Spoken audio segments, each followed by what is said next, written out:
ODI বিশ্বকাপ থেকে টি-20 বিশ্বকাপ প্রতিটি আসরেই ঘটে একই ঘটনা। বিশ্বমঞ্চে টাইগাররা লেখে হতাশার গল্প। প্রশ্ন হলো, কাদের কারণে টাইগার ক্রিকেট আজ বেহাল? কারা নাড়ছে কলকাঠি? কাদের স্বেচ্ছাচারিতার কারণে ধুঁকছে দেশে ক্রিকেট? উত্তর খোঁজার চেষ্টা করেছেন রহমান পেয়ার। নেড়া বেলতলা যায় কবার?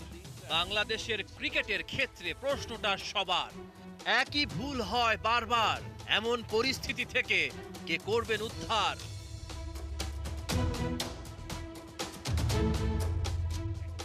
কাক একমাত্র পাখি যে ঈগলের ঘাড়ে বসে তাকে বিরক্ত করতে পারদর্শী, কিন্তু ঈগল কাকের সাথে লড়াই করে অপচয় করে না সময় ও শক্তি। দ্রুত গতিতে উপরে উঠতে থাকে, কাক এক সময় দুর্বল হয়ে পড়ে, ঈগলের ঘাড় থেকে দ্রুত নিচে চলে আসে। কিন্তু বাংলার ক্রিকেটে চিত্রটা উল্টো।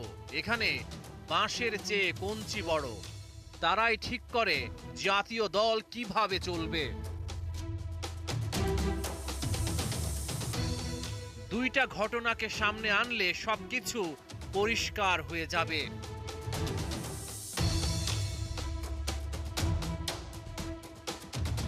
টাইমলাইন ওডিআই বিশ্বকাপ থেকে টি-20 বিশ্বকাপ, বাংলাদেশের ক্রিকেটে পড়েছে কালো দাগ।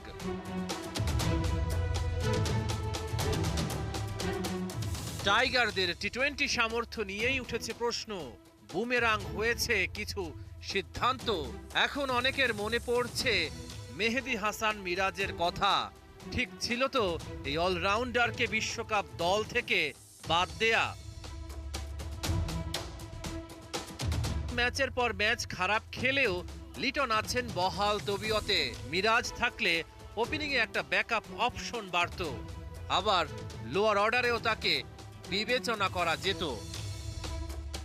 অথচ আনফিট আর পারফর্ম না করেও টি-20 বিশ্বকাপ দলে জায়গা পান সৌম্য। এ কেমন বৈষম্য? মিরাজ কি সৌম্য সরকারের চেয়েও অযোগ্য? মিরাজের মতো চনমনে ক্রিকেটারের উপস্থিতি হয়তো দলের টিম স্পিরিটটাকেও বাড়িয়ে দিত, পাশাপাশি তার অফ স্পিনটাও কার্যকরী হতো মাহমুদুল্লাহ রিয়াদের মতো। এবার চলে যায় ফ্ল্যাশব্যাকে 2023 সালের 26 সেপ্টেম্বরে। বিনা মেঘে যেদিন বজ্রপাত হয়েছিল বাংলার ক্রিকেটে, সেদিনই ঘোষণা করা হয় ওডিআই বিশ্বকাপের বাংলাদেশ দল। একটা ঘটনা নাড়িয়ে দেয় গোটা দেশকে। তামিম ইকবালের জায়গা হয়নি বিশ্বকাপ দলে। এও কি হতে পারে? তামিমের শূন্যস্থানটা কি পূরণ করা গেছে? একজন নির্ভরযোগ্য ওপেনার কি পাওয়া গেছে? ওই এক সিদ্ধান্তই নড়বড়ে করে দেয় বাংলাদেশ দলের মনোবলকে, যার সরাসরি প্রভাব পড়ে ওডিআই বিশ্বকাপে। টাইগাররা যাচ্ছে তাই পারফর্ম করে, প্রতিটা ম্যাচেই তামিম ইকবালের অভাব অনুভব করে।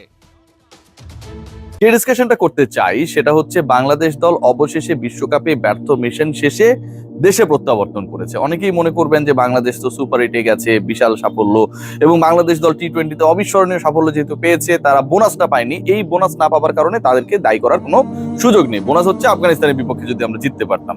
মানে ক্রিকেটীয় দৃষ্টিকোণ থেকে বা চন্ডিকা হাথুরু সিং এর the way he explain the whole thing, সেটা হচ্ছে অনেকটা এরকম।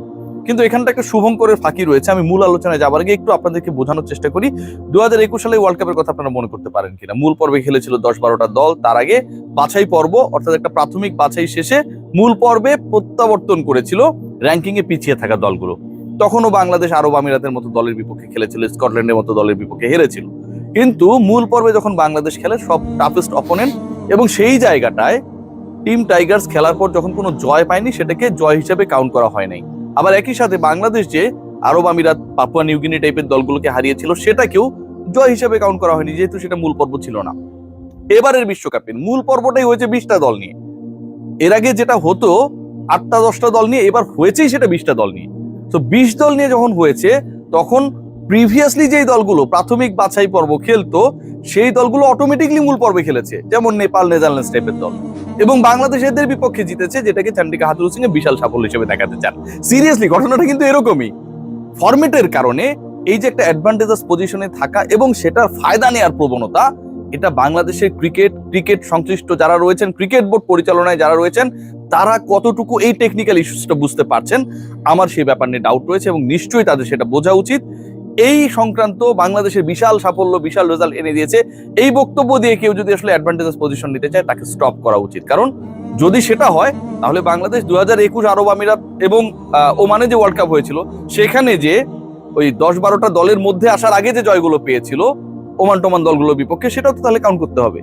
যাও, যে আলোচনায় আসতে চাই সেটা হচ্ছে এবারের বিশ্বকাপে বাংলাদেশ দল ব্যাক করেছে এবং বাংলাদেশ দল ব্যাক করার পর একটা ব্যাপার যত সময় গড়িয়েছে, ইনফ্যাক্ট বাংলাদেশ হচ্ছে আফগানিস্তানের বিপক্ষে ম্যাচটা হারার পর যত সময় গেছে পরিষ্কার হওয়া শুরু করেছে।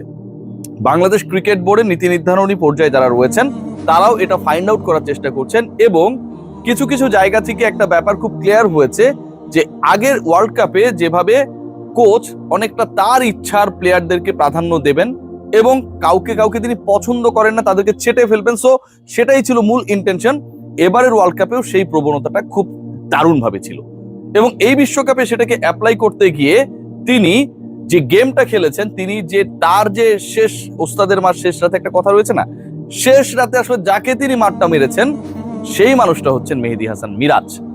এবং মেহেদী হাসান মিরাজকে এত সূক্ষ্মভাবে টেকনিক্যালি জাতীয় দল থেকে আউট করা হয়েছে, যে ব্যাপারটা এখন ক্লিয়ার হচ্ছে। ক্রিকেট বোর্ডের শীর্ষ পর্যায়ের লোকজন যারা রয়েছেন তারাও পুরো ব্যাপার নিয়ে অনেক বেশি কনফিউজড এবং কি কারণে শেষ পর্যন্ত এই গেমটা খেলা হলো, কি কারণে মিরাজকে বাদ দেওয়া হলো, এই ব্যাপারটা ধীরে ধীরে তাদের কাছে ক্লিয়ার হচ্ছে। সেটা হচ্ছে শুরুর যে কাজটা করা হয়েছিল যে মেহেদী হাসান মিরাজকে ভাইস ক্যাপ্টেন থাকার পরও না খেলানো, এরপরে মেহেদী হাসান মিরাজকে ভাইস ক্যাপ্টেন্সি থেকে সরানো বা ভাইস ক্যাপ্টেন অফিসিয়ালি কেউ থাকছেন না, এবং এরপর বাংলাদেশ যখন খেললো হোমে সেই পার্টিকুলার সিরিজটায় তাকে দলেই রাখা হলো না।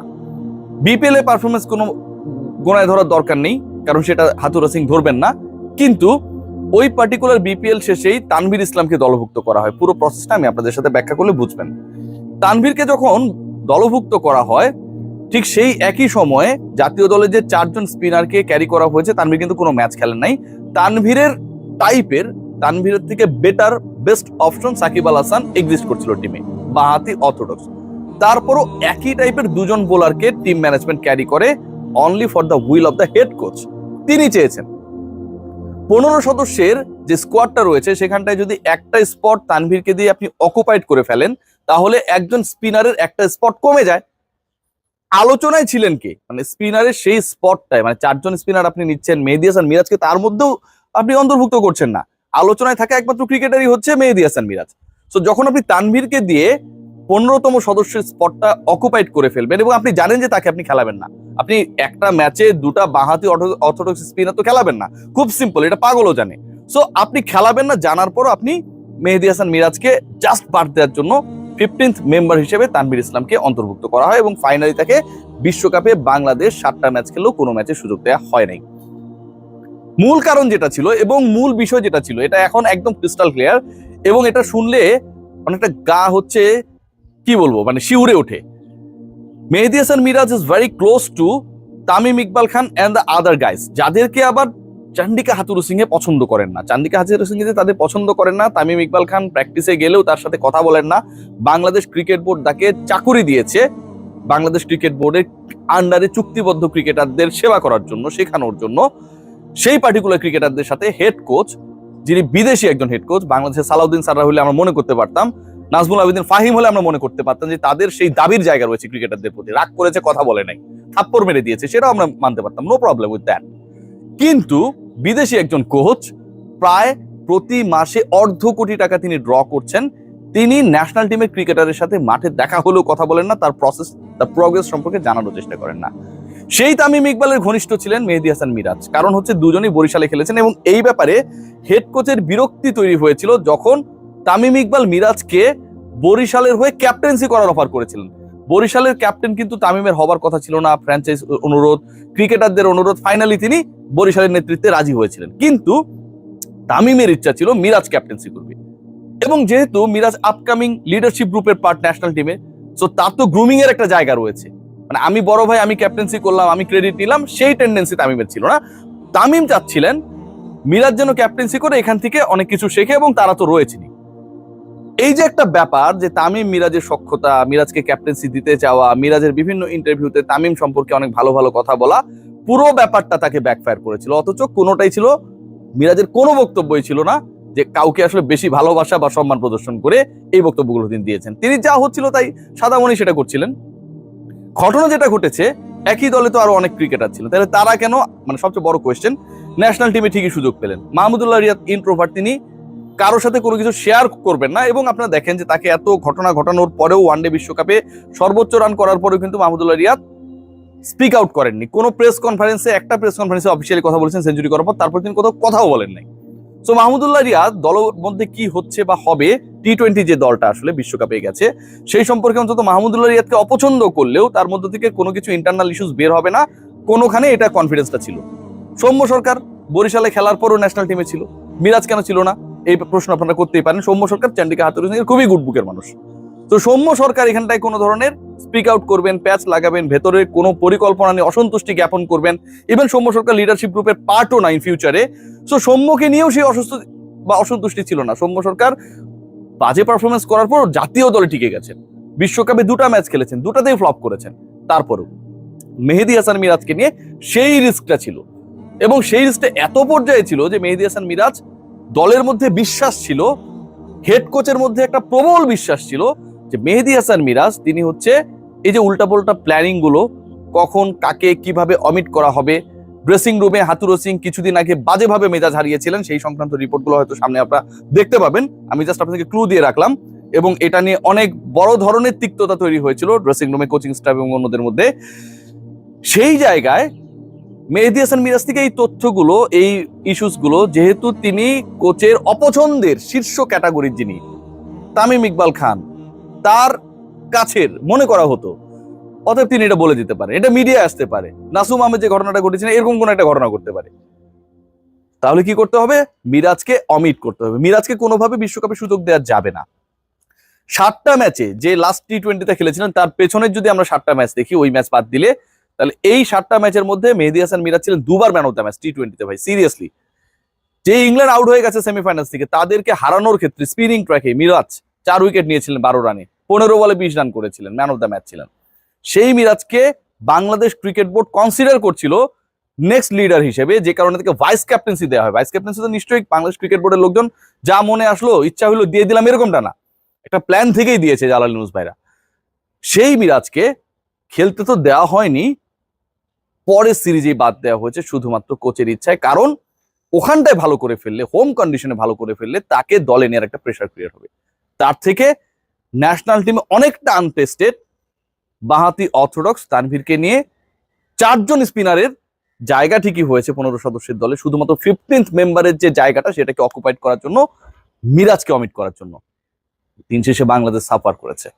দিন শেষে কারো কারো ব্যক্তিগত পছন্দ এবং কোনো কোনো ক্রিকেটারকে সন্দেহ করার যে ফল, সেই ফলটা আমরা পেয়েছি। যে মিরাজ লোয়ার মিডিলে ব্যাট করতে পারেন, অফ স্পিনটা খারাপ করেন না, মাহমুদুল্লাহ রিয়াদ কার্যকর ছিলেন এবারে বিশ্বকাপে, জাস্ট ভেবে দেখুন। সো মিরাজেরও কার্যকর হওয়ার সুযোগ ছিল।